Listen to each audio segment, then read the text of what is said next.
দাদু ভাই, এভাবে মন খারাপ করে বসে আছিস কেন? কি হয়েছে তোর? মা বকেছে বুঝি? না দিদুন, মা আমাকে বকেনি। বৃষ্টির জন্য আমার মন খারাপ লাগছে। এ আবার কেমন কথা বললি দাদু ভাই? বৃষ্টির জন্য কারো আবার মন খারাপ হয় নাকি? বৃষ্টি তো আসে সবার মন খারাপকে ভালো করে দেবার জন্যে। না দিদুন, বৃষ্টি এসেই আমার মনটা খারাপ করে দিয়েছে। বৃষ্টি না হলে আমি ঋতুর বাড়ি যেতে পারতাম, আর ওর সাথে খেলা করতে পারতাম। ও, তাহলে এই ব্যাপার। এই জন্যে তুই মন খারাপ করে বসে আছিস। বৃষ্টি তো আর সারাদিন থাকবে না।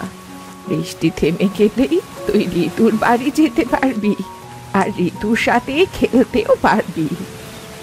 তুমি সত্যি বলছো দিদুন? একটু পরে বৃষ্টি থেমে যাবে, আর তারপর আমি খেলতে যেতে পারবো? ইয়ে, কি মজা! পাগলি মেয়ে একটা।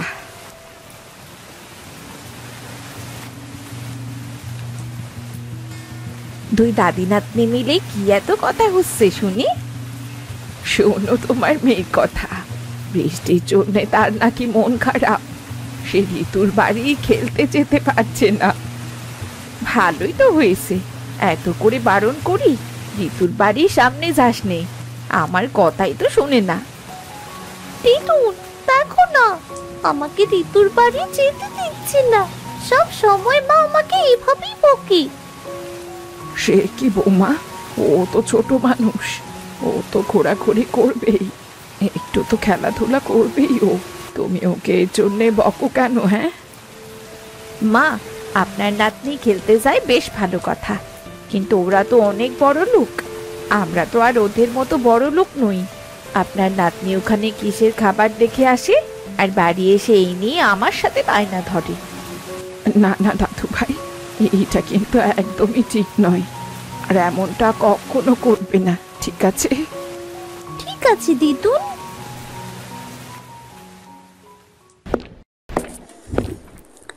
কি ভাবছেন এই কার্টুনগুলো কিভাবে বানাই? কোনো চিন্তা নেই, আমাদের অফিস এফএস ক্রিয়েশনে হাতে কলমে শেখানো হচ্ছে 2D অ্যানিমেশন। অনলাইন কোর্সে আজই জয়েন করুন।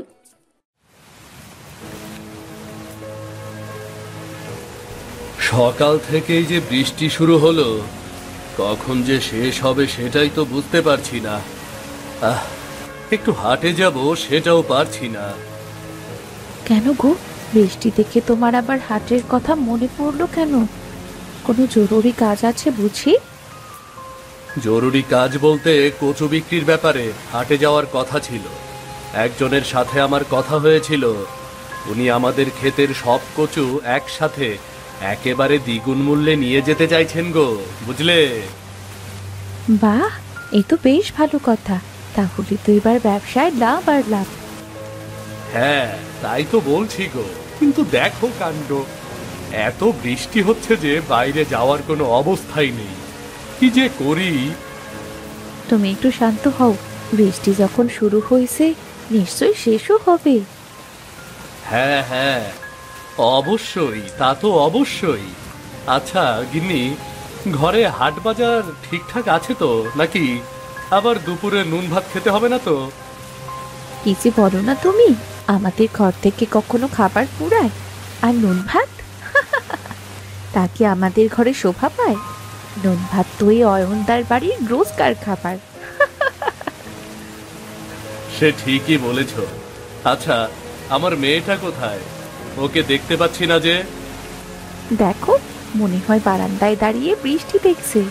আজ খেলতে পারেনি তো, তাই বোধ হয় মন খারাপ। দেখেছো, বৃষ্টিটা এসে শুধু আমাকে ঝামেলায় ফেলেনি, বরং আমার মেয়েটাকেও ঝামেলায় ফেলে দিয়ে গেল। ভালোই হয়েছে, রোজ রোজ ওই ভিকিরির মেয়েটার সাথে খেলে। এত না করি শুনতেই চায় না, আজ তাও এই বৃষ্টির জন্যে খেলাটা বন্ধ হলো। এভাবে বলছো কেন গিন্নি? বাচ্চা মানুষ, এভাবে বলো না। তুমি চুপ করো, তোমার আশকারাতে এই মেয়েটা এমন হয়েছে। খাবার দিচ্ছি, মেয়েকে নিয়ে খেতে এসো।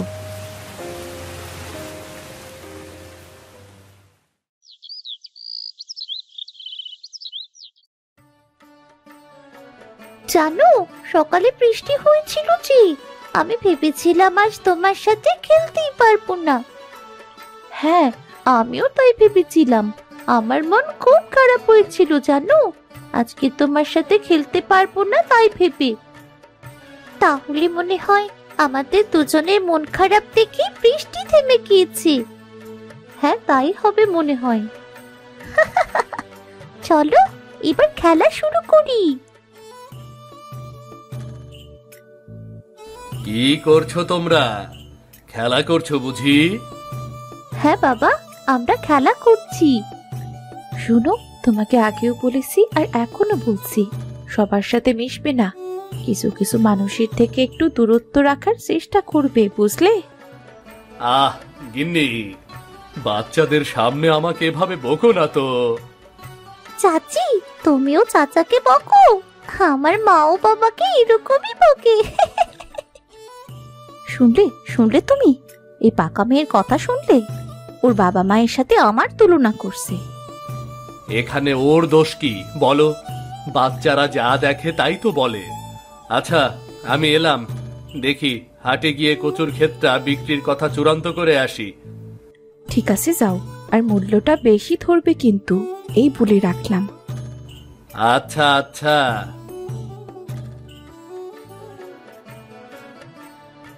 এই ঋতু, ঘরে আয় তো, তোর সাথে আমার কথা আছে। আর টুনি, তুই এখন বাড়ি যা। কিন্তু মা, আজ তো আমাদের খেলাই হলো না। মুখে মুখে কথা বলছিস, যা বলছি তাই কর।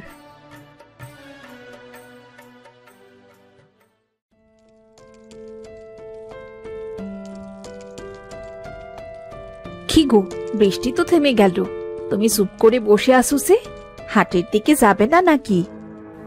হাটের দিকে যে যাব গিন্নি, আমার পকেটে তো কোনো একটা কানাকড়িও নেই গো। তা না হয় বুঝলাম, কিন্তু আর কতদিন এভাবে চলবে বলো তো? মেয়েটা তো আর নুন ভাত খেতে চাইছে না, কি করব কি আমি? ওর সামনে সে আর নুন ভাত দিতে আমারও ভাল লাগছে না। বৃষ্টির জন্যই তো কোথাও ভালোভাবে কাজও পাচ্ছি না। আচ্ছা গিন্নি, আমি যাই তাহলে, দেখি কোনো তরকারি কেনার ব্যবস্থা করতে পারি কিনা। একটা কথা বলতে চেয়েছিলাম। হ্যাঁ হ্যাঁ, বলো না। বলছিলাম কি, হাটে গিয়ে টাকার কোনো ব্যবস্থা হলে ফেরার সময় যদি পারো একটু মাংস নিয়ে এসো। অনেক দিন মাংস দিয়ে ভাত খাওয়া হয় না। ঠিক আছে গিন্নি, আমি চেষ্টা করব।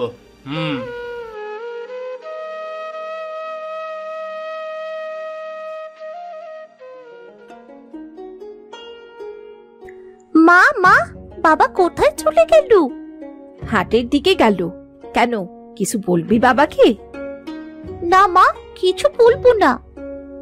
ঠিক আছে, তুই ঘরে যা, তোর দিদুনের সাথে গল্প কর গে।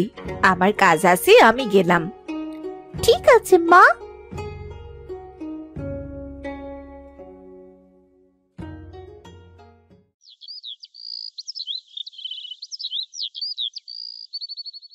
দাদু ভাই, আজ এত তাড়াতাড়ি খেলা শেষ করে চলে এসেছে। খেলা তো আজ শুরুই করতে পারিনি, শেষ করব কিভাবে দিদুন? কেন রে, কি হয়েছে?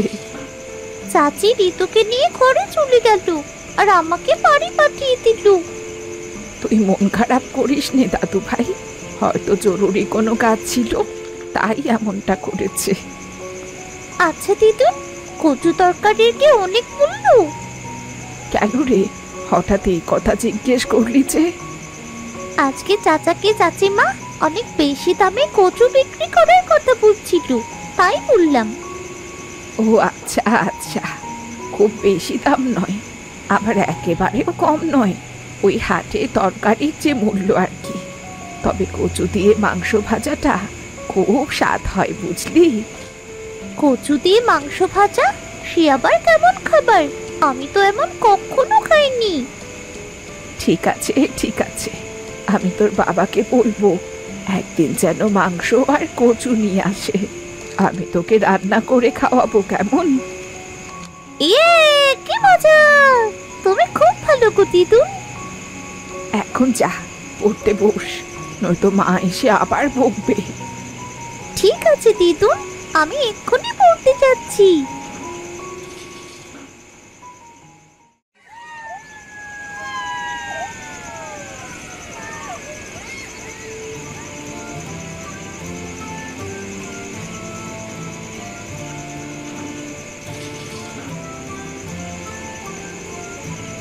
মা, ও মা, তুমি একা একা হাসছো কেন?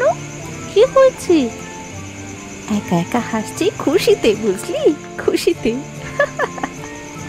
কি এমন খুশি মা, যার জন্য তুমি এভাবে একা একা হাসছো?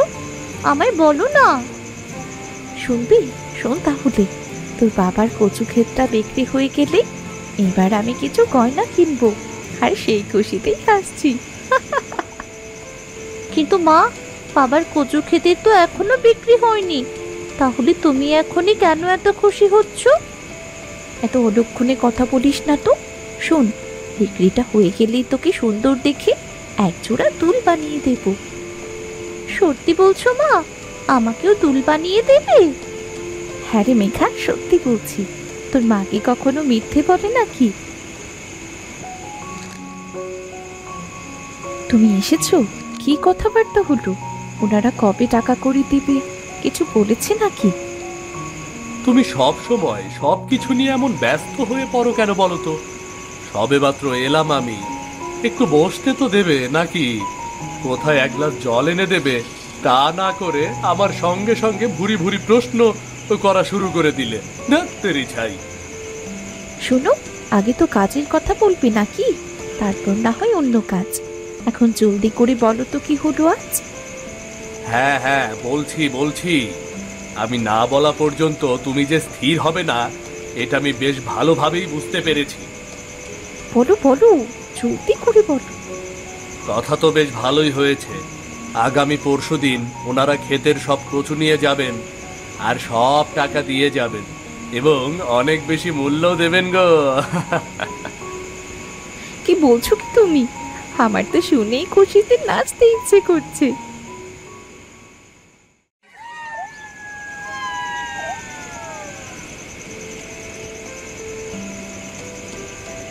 গিন্নি, ও গিন্নি, আরে কোথায় গেলে?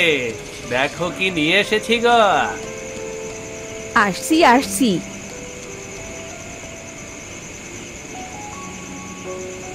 এইভাবে ডাকাডাকি করছো কেন? কি হয়েছে শুনি?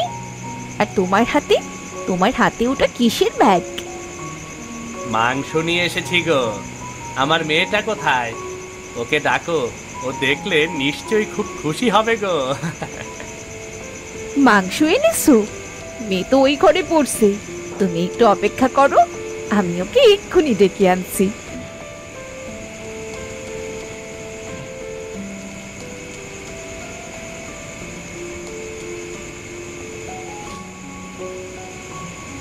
বাবা, বাবা আমায় ডাকছো কেন? দেখ মা, আমি তোর জন্য মাংস নিয়ে এসেছি রে।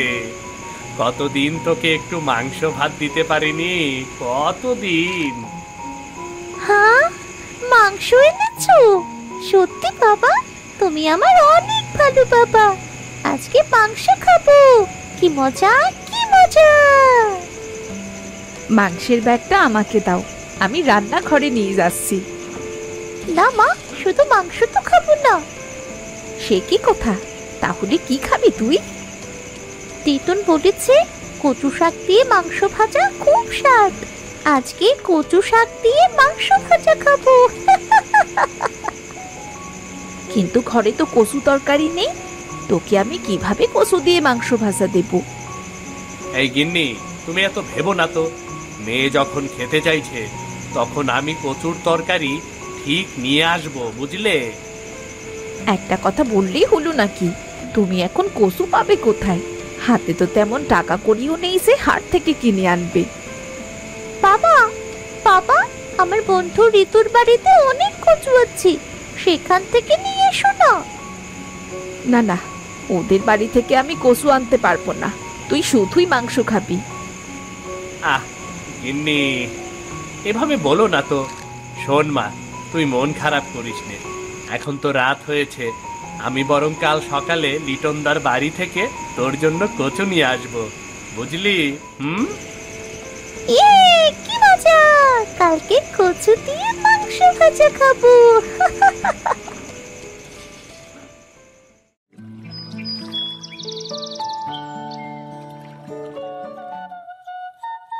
কি গো, এই সাত সকালে কোথায় চললে?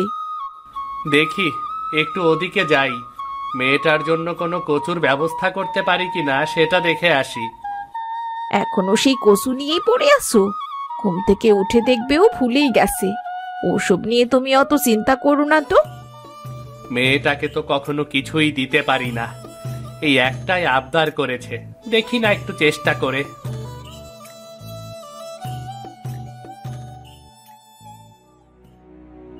এই সাত সকালে ভিখিরি ছোট লোকটা আমাদের বাড়ি কেন এলো? বৌদি, একটা দরকারে এসেছি।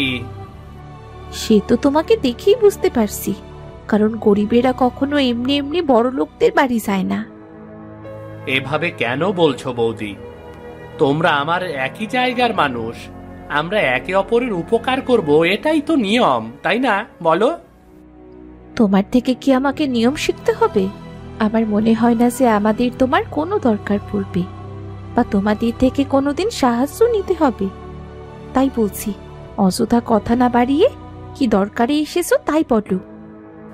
বৌদি, তোমাদের তো অনেক বড় কচুর ক্ষেত, ওখান থেকে আমায় যদি একটু কচু দিতে, তাহলে আমার মেয়েটাকে একটু কচু দিয়ে মাংস ভাজা খাওয়াতে পারতাম গো বৌদি। বলি, আমাদের কচু ক্ষেত কি গ্রামের অসহায় গরিবদের বিতরণ করার জন্য করা হয়েছে নাকি? হ্যাঁ, এভাবে অপমান করো না বৌদি, সামান্য কচুর জন্যই তো এসেছিলাম, দিবে না সেটা ভালোভাবে বলে দিতেই পারতে। এমন কি হে তুমি যে তোমার সাথে আমার ভালো করে কথা বলতে হবে? অযথা এখানে দাঁড়িয়ে কথা না বলে বাড়ি যাও। আমাদের কচুর ক্ষেত বিক্রি হয়ে গেছে, আর খুব বেশি মূল্যেই বিক্রি হয়েছে, বুঝতে পেরেছো? ঠিক আছে বৌদি, আমি বুঝতে পেরেছি, আমার এখানে আসাটা একদমই ঠিক হয়নি। আমার গিন্নি আগেই বারণ করেছিল, তাও আমি এসেছি। হ্যাঁ হ্যাঁ, যাও যাও। যে জিনিস কেনার ক্ষমতা নেই সেই জিনিস খেতে যাও কেন? তোর বাবা, ভাল লাগে না। সকাল সকাল এসে দিল তো মনটা খারাপ করে।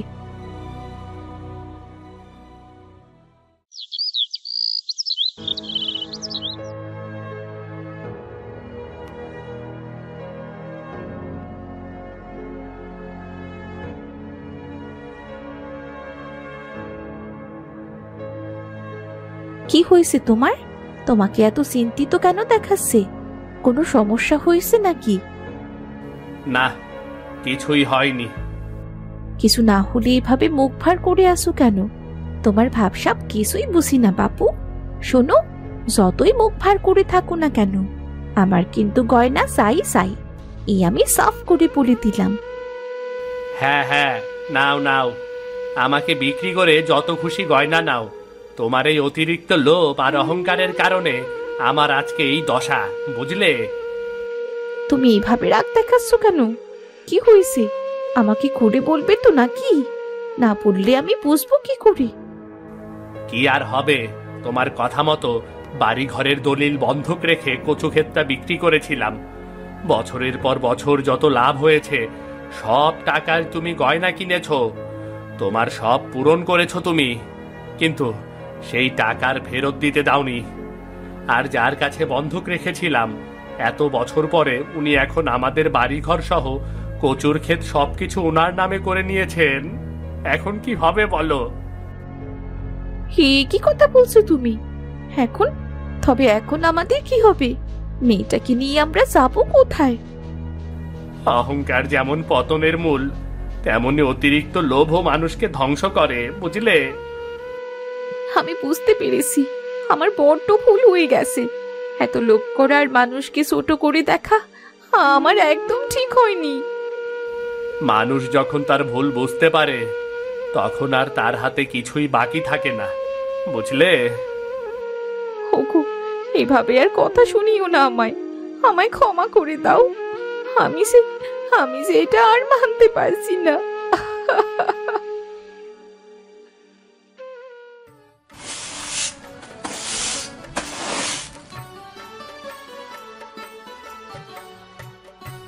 কি গো, আজ এত খুশি খুশি দেখাচ্ছে কেন? এক খুশির সংবাদ আছে বলেই তো খুশি খুশি দেখাচ্ছে গো। খুশির সংবাদ? কি এমন খবর বলো তো, যার জন্যে তোমাকে এত খুশি লাগছে? বলছি তার আগে এই কচু নিয়ে এসেছি, তুমি বরং এই কচু দিয়ে মাংস ভাজা করে ফেলো, কেমন? হ্যাঁ ঠিক আছে, দাও। তবে এটা আমি নই, কচু দিয়ে মাংস ভাজা আজকে মা করবেন। রান্নাঘরে চলো।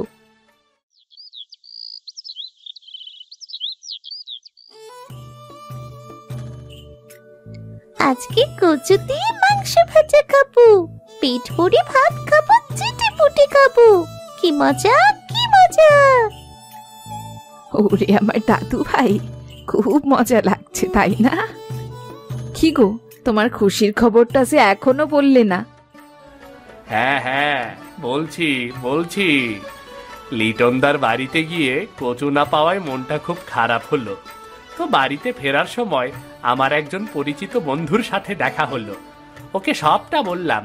তারপরে ও আমাকে একটা ভালো কাজের ব্যবস্থা করে দিল। মাইনেটা বেশ ভালোই আছে, আর কিছু টাকা অগ্রিমও দিল। এ তো সত্যি অনেক খুশির খবর। শোন বাবা, যার কেউ থাকে না তার সাথে উপরওয়ালা থাকে। কখনো নিরাশ হবি না, ধৈর্য ধারণ করবি। নিশ্চয়ই উপরওয়ালা একটা ভালো পথ দেখাবেন। বাবা, তাহলে আমাদের আর নুন ভাত খেতে হবে না, তাই না? হ্যাঁ মা, আর তোকে নুন ভাত খেতে হবে না রে। এবার থেকে তোকে প্রতিদিন না পারি মাঝে মাঝে মাংস ভাত তো খাওয়াতে পারবো রে, নাকি? হ্যাঁ, কচু দিয়ে মাংস ভাজা হয়ে গেছে। বৌমা, সবাইকে খাবার বেড়ে দাও। আজ সবাই পেট পুড়ে খাওয়া দাওয়া করবে, কেমন?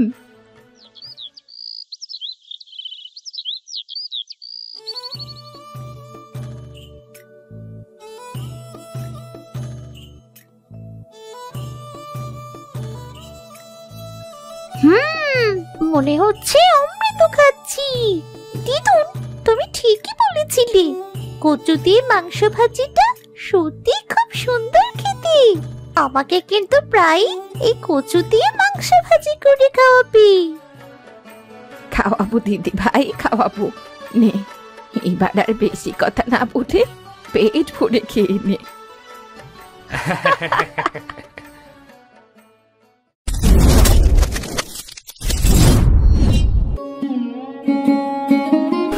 আহা, শহরে এমন মুক্ত বাতাস কোথায়? চারদিকে সবুজ ধান ক্ষেত, গাছে পাখির কলরব। সত্যি মনে হচ্ছে যেন অন্য এক দুনিয়ায় ঢুকে পড়েছি।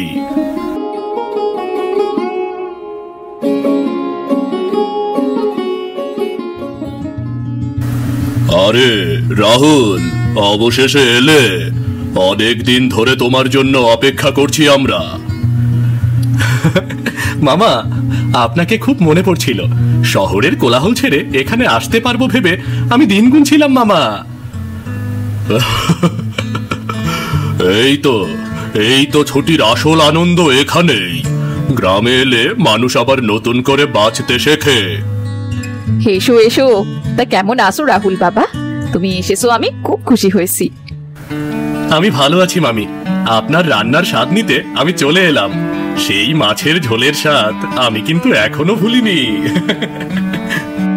তাই নাকি? তাহলে আজ তোমার জন্য বিশেষ কিছু রান্না হবে। মামা, সত্যি বলছি, শহরের ফ্ল্যাটে শ্বাস নিতে কষ্ট হয়, কিন্তু এখানে তো বুক ভরে নিঃশ্বাস নিতে পারছি। মনে হচ্ছে ছুটির প্রতিটি দিন স্বপ্নের মতো কাটবে। তুমি ঠিকই বলছো, এখানে প্রকৃতির কোলে জীবন অনেক সহজ আর শান্ত। তবে সাবধানে থেকো, গ্রামে নতুন মানুষ এসেছে তো, অত কৌতূহলী হয়ে যেও না। মামি, আমি কিন্তু সব জায়গা ঘুরে দেখতে চাই। ঠিক আছে, আগামীকাল তোমাকে আমাদের পুকুর আর ক্ষেত ঘুরিয়ে দেখাবো। দেখবে আসল গ্রাম জীবনের স্বাদ কেমন, বুঝলে? এই ছুটিটা আমার জীবনের সেরা ছুটি হবে। আমি নিশ্চিত।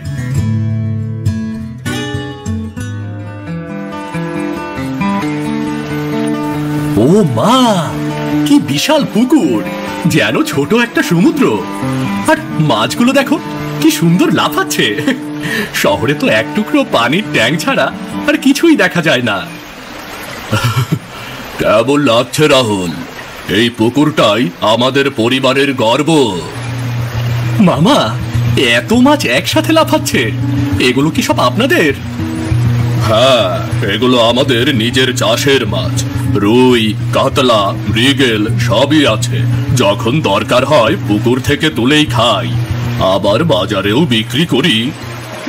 দেখেছো রাহুল, শহরে তোমরা যেখানে মাছ কিনে আনো, এখানে আমরা নিজেরাই মাছ চাষ করি।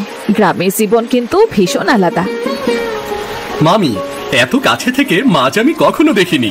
ওরা লাফাচ্ছে দেখে মনে হচ্ছে আমি যদি একটা ধরতে পারতাম। আহা, ধৈর্য ধরো। মাছ ধরা কিন্তু সহজ কাজ নয়। সময়, কৌশল সব জানতে হয়, তবেই তো একদিন শিখতে পারবে তুমি। তবে তোমাকে একদিন আমি শেখাবো। সত্যি মামা, আমি কিন্তু খুব শিখতে চাই। এই জলে কেমন শান্তি, মনে হচ্ছে সব চিন্তা দূর হয়ে যাচ্ছে। বুঝতে পারছো তো এখন গ্রাম কেন এত সুন্দর? এখানেই প্রকৃতির আসল রূপ। চলো এবার নিজের ঘরে ফিরে আসো। বিকেলে তোমার মামাতো ভাই বোনদের সাথে দেখা হবে, কেমন? ওদের সঙ্গেই কিন্তু আসল মজা পাবে। হ্যাঁ মামা, আমি তো অপেক্ষা করছি ওদের জন্যই, ওদের সাথে খেলাধুলা করার জন্য।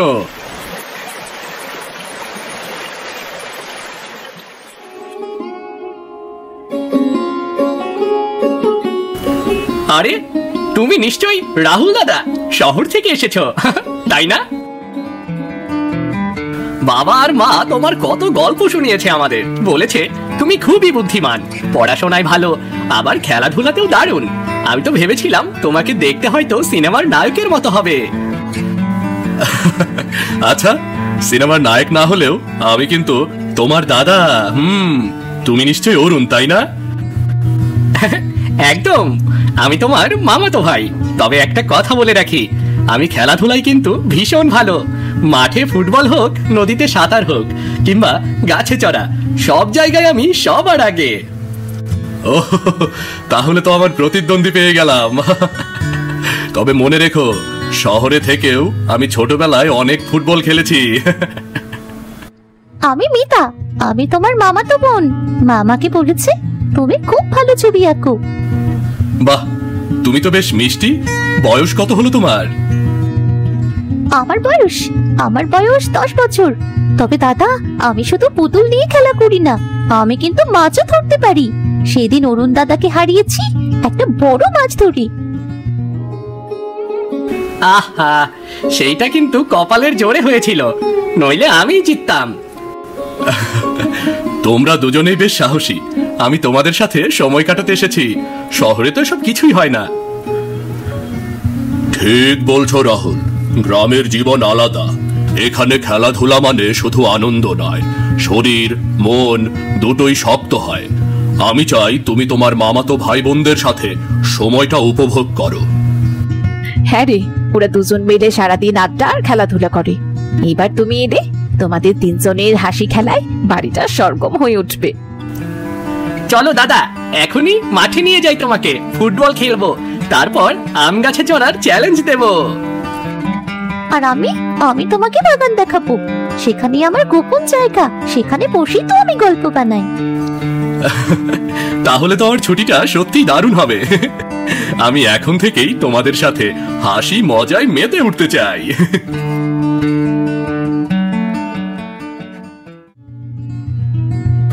বাচ্চাদের এই হাসির শব্দই আমাদের আসল সম্পদ। হ্যাঁ, রাহুল আসাতে আমাদের পরিবারটা যেন নতুন প্রাণ ফিরে পেল।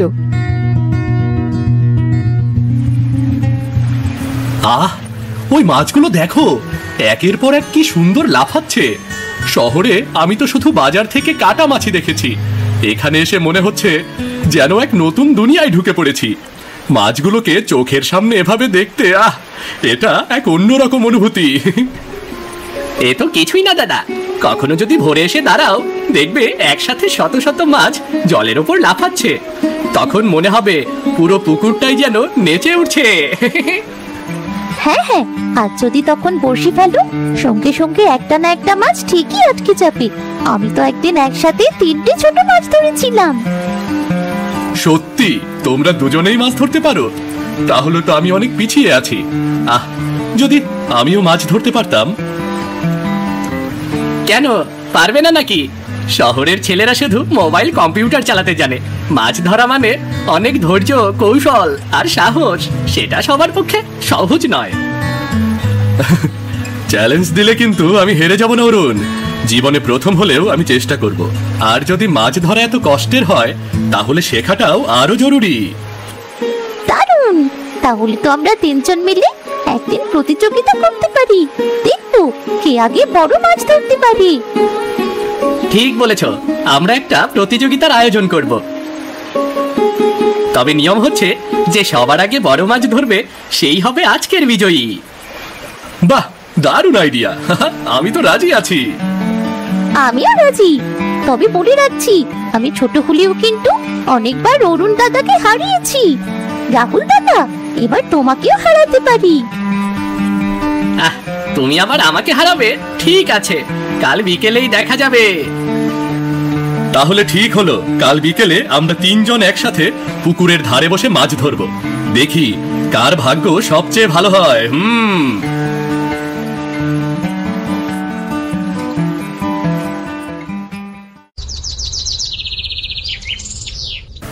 জানো, আজ পুকুর পাড়ে দাঁড়িয়ে মাছ দেখে আমার মনে হলো মাছ ধরা শুধু খেলা নয়, এটা একটা রোমাঞ্চও বটে। শহরে তো এসব পাওয়া যায় না। যদি সত্যি আমি মাছ ধরতে পারতাম তাহলে যে কি যে মজা হতো। একদম ঠিক বলেছ দাদা। আসলে আমি অনেকদিন ধরে ভাবছিলাম আবার একবার প্রতিযোগিতা করি। মনে হচ্ছে আজকের সুযোগটাই সেরা। হ্যাঁ, তবে এবার আমি হারবো না। গতবার অরুণ দাদা আমাকে অনেক কষ্টে হারিয়েছিল, কিন্তু এবার আমি ঠিক বড় মাছ ধরবো। শোনো, আমি একটা প্রস্তাব দিচ্ছি। চলো কাল বিকেলেই আমরা 3 জন মিলে একটা মাছ ধরার প্রতিযোগিতার আয়োজন করি। নিয়ম হবে আমরা 3 জন একই সময়ে বড়শি ফেলবো, আর যে সবার আগে বড় মাছ ধরতে পারবে সেই হবে আজকের আসল বিজয়ী। বাহ, দারুণ আইডিয়া। তবে মামা মামি জানলে কি বলবেন? তারা হয়তো রাগ করবেন, বলবেন আগে অনুমতি নিতে হবে। আরে দাদা, তুমি বাবার স্বভাব জানো না বুঝি? আগে একটু রাগ দেখাবেন, তারপর আবার হাসতেও থাকবেন। আর মাকে তো আমরা সহজেই বুঝিয়ে নিতে পারবো। তবে শর্ত হলো এটা গোপন অভিযান, আগে থেকে কাউকে জানানো যাবে না। গোপন অভিযান? কি মজা হবে! তাহলে কাল সকালেই আমরা বড়শি, ডালা আর টোপ সব তৈরি করে রাখবো। বিকেলে শুধু গোপনে চলে যাবো। আমি তো রাজি। তবে মাছ ধরতে গেলে ধৈর্য লাগবে।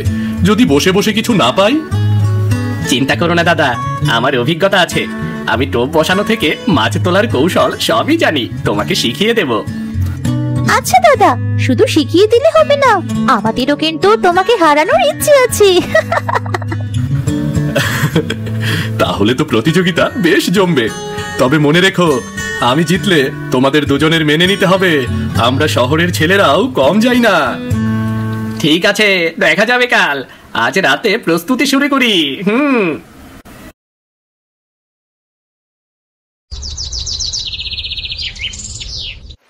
শোনো, আগে নিয়ম ঠিক করি। আমরা 3 জন একসাথে বড়শি ফেলবো। কেউ আগে ফেলতে পারবে না, কেউ পরেও ফেলবে না। সবাই সমান সুযোগ পাবে। ঠিক আছে, আমি রাজি। তবে মনে রেখো, আমি শহরের ছেলে হলেও ভাগ্য কিন্তু আমার ভালো। আজ হয়তো আমিই জিতবো। ভাগ্য দিয়ে কিচ্ছু হয় না দাদা। মাছ ধরতে হলে ধৈর্য লাগে।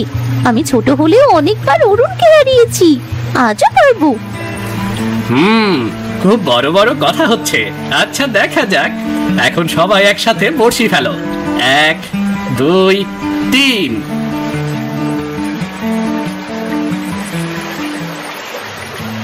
আরে কিছুই হচ্ছে না কেন? এতক্ষণে তো একটা মাছ টোপে ঝাঁপিয়ে পড়ার কথা। ধৈর্য ধরো দাদা। মাছ ধরা মানে বসে থাকা, অপেক্ষা করা। এটাই তো আসল মজা। হ্যাঁ, তবে অপেক্ষা বেশি দিন হবে না। আমি তো ইতিমধ্যেই টান অনুভব করছি। পেয়ে গেছি। দেখো দেখো, আমি প্রথম মাছ ধরেছি। বাহ, সত্যি তুমি পারলে মিতা। তবে ছোট মাছ দিয়ে প্রতিযোগিতা জেতা যায় না।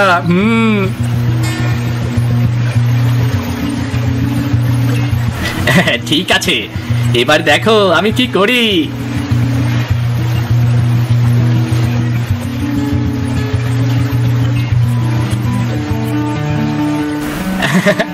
দেখলে তো, আমি বড় মাছ ধরলাম। এখন বুঝতে পারছো কে আসল বিজয়ী হবে? আহ, তুমি সব সময় গল্প করো, এবার দেখি রাহুল দাদা কি করে। ঠিক আছে, আমার পালা এবার। মাছ ধরার প্রথম অভিজ্ঞতা হোক জমজমাট। দেখলে দাদা, আমি প্রথম মাছ ধরলাম। আকারে ছোট হলেও এটা কিন্তু আমার জন্য বড় সাফল্য। সত্যি বলছি মিতা, তোমার ধৈর্য দেখে আমি অবাক। এত সহজে যে মাছ পাওয়া যায় না সেটা তুমি প্রমাণ করে দেখালে। আরে আরে, ছোট মাছ ধরাকে আবার সাফল্য বলে নাকি? আমি এখনই দেখিয়ে দেব কাকে সাফল্য বলে।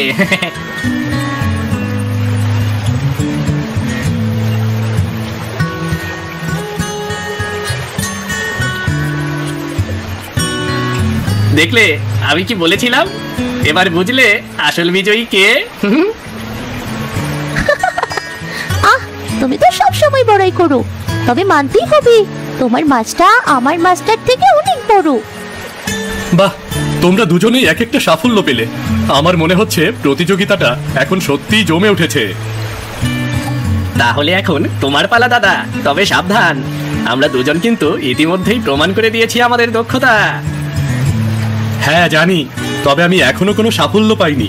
আমার মনে হচ্ছে যদি আজ একটা ছোট মাছও পাই সেটাই আমার জীবনের অনেক বড় আনন্দ হবে। না দাদা, তুমি মাছ নিয়ে ভাবছো কেন? তোমার ভাগ্যে বড় মাছ আছে, আমি সেটা আগেই বুঝতে পেরেছি। ধৈর্য ধরো দাদা, মাছ ধরার নিয়ম হলো অপেক্ষা করা। খুব তাড়াহুড়ো করলে কিছুই হবে না। হ্যাঁ, শান্ত থেকো, দেখবে হঠাৎ বড়শিতে টান পড়বে। ও মা, টান পড়েছে, টান পড়েছে, কিন্তু এ তো বেশ জোরে টানছে। শক্ত করে ধরো, মনে হচ্ছে বড় কিছু একটা আটকে গেছে। শক্ত করে ধরো।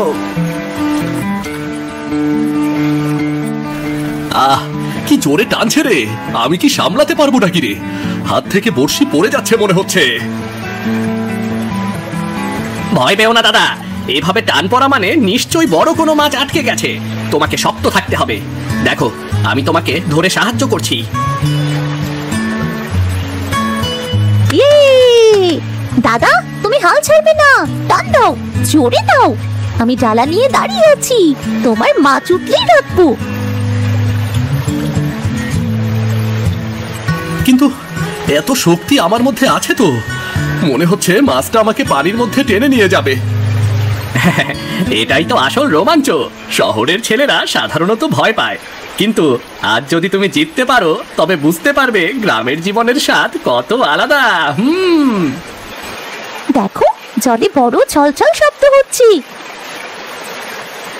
ওটা নিশ্চয়ই বড় রুই বা কাতলা মাছ। ও মা, এত বড় মাছ! আমি জীবনে এত বড় মাছ চোখে দেখিনি। টেনে তোলো, টেনে তোলো, হাল ছাড়বে না। এটাই তোমার জীবনের প্রথম আর সবচেয়ে বড় সাফল্য হবে। আমি বলেছিলাম না দাদা, তোমার ভাগ্যে বড় মাছ আছে। আজ তুমি আমাদের প্রতিযোগিতায় নায়ক হয়ে গেলে। বিশ্বাস করতে পারছি না, আমি সত্যিই পারলাম। এ যেন আমার জীবনের সবচেয়ে বড় জয়। অভিনন্দন দাদা, আজ থেকে তুমি শুধু শহরের ছেলে নও, তুমি আমাদের মতো গ্রামে মাছ ধরার ওস্তাদও। দেখো, আমাদের প্রতিযোগিতার আসল বিজয়ী রাহুল দাদা। ধন্যবাদ তোমাদের দুজনকে। তোমরা সাহায্য না করলে আমি কখনোই পারতাম না। আজকের দিনটা আমি কখনোই ভুলবো না।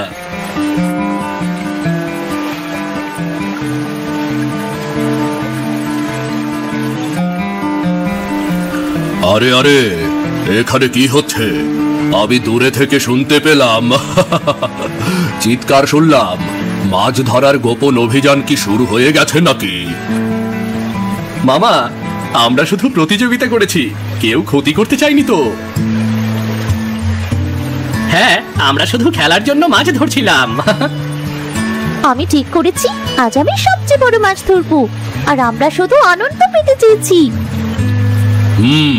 আমি বুঝতে পারছি তোমরা কেউ ক্ষতি করতে চাওনি, তবে একটি কথা মনে রাখো, গোপনে সব সময় আনন্দ পাওয়া যায় না।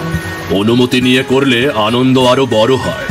শহরের ছেলেমেয়েরা যেমন নিয়ম মানে, আমাদেরও সেই শিক্ষাটা জানা উচিত। হ্যাঁ মামা, আমি বুঝতে পারছি। আমি ভবিষ্যতে সবসময় অনুমতি নিয়ে এমন কাজ করব। তাই তো, আমরা শিক্ষাও পেলাম, আনন্দও পেলাম। হ্যাঁ, আর আজ থেকে আমরা কোনো গোপন কাজ করব না।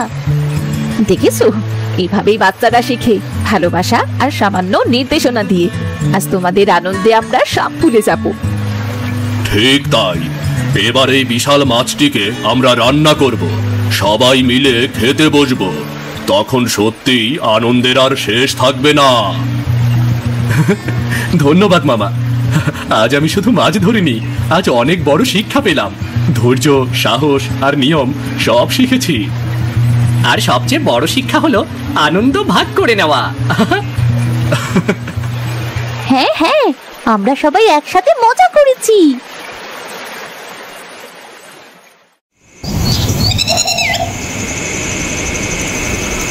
আজকের রাতটা বিশেষ। আমাদের রাহুল শহরের ছেলে, কিন্তু আজ সে আমাদের মতো গ্রামীণ জীবনের আনন্দ বুঝল। এই বড় মাছটিও সে ধরল। এবার সবাই মিলে খেতে বসি, কেমন? হ্যাঁ, শুধু খাওয়া নয়, আজ আমরা দিনটাকে স্মরণীয় করে রাখবো। একসাথে বসে আনন্দ ভাগাভাগি করাই সবচেয়ে বড় আনন্দ। দাদা রাহুল, দেখো, তুমি আমাদের প্রতিযোগিতার নায়ক। আজ আমরা শুধু মাছই ধরলাম না, আনন্দও ভাগ করে নিলাম। আর আমি দেখলাম রাহুল দাদা কত ধৈর্য ধরে চেষ্টা করেছি। সত্যি বড় সাহসিকতার সঙ্গে মাছ তুলেছে সে। ধন্যবাদ তোমাদের দুজনকে। তোমাদের সাহায্য না থাকলে আমি হয়তো কখনো পারতাম না। আজকের দিনটা আমার জীবনের সবচেয়ে স্মরণীয় দিন হয়ে থাকবে। দেখেছো রাহুল, আনন্দ ভাগাভাগি করলে তার স্বাদ আরো বড় হয়ে যায়। তুমি শুধু মাছ ধরনি, শিক্ষা নিয়েছো, ধৈর্য, সহমর্মিতা আর সম্মান। আর সবচেয়ে গুরুত্বপূর্ণ, পরিবারের সঙ্গে সময় কাটানো। আমরা সবাই একসাথে হলে আনন্দ দ্বিগুণ হয়।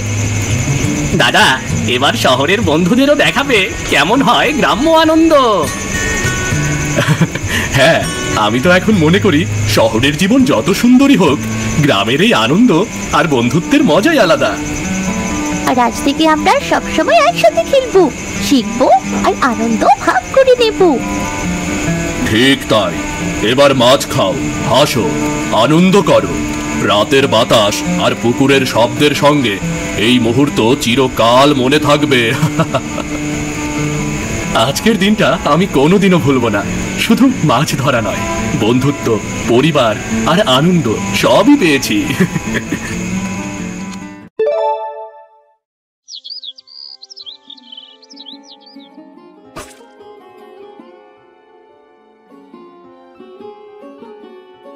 আচ্ছা বাবা, তোমার একটা কথা জিগাই।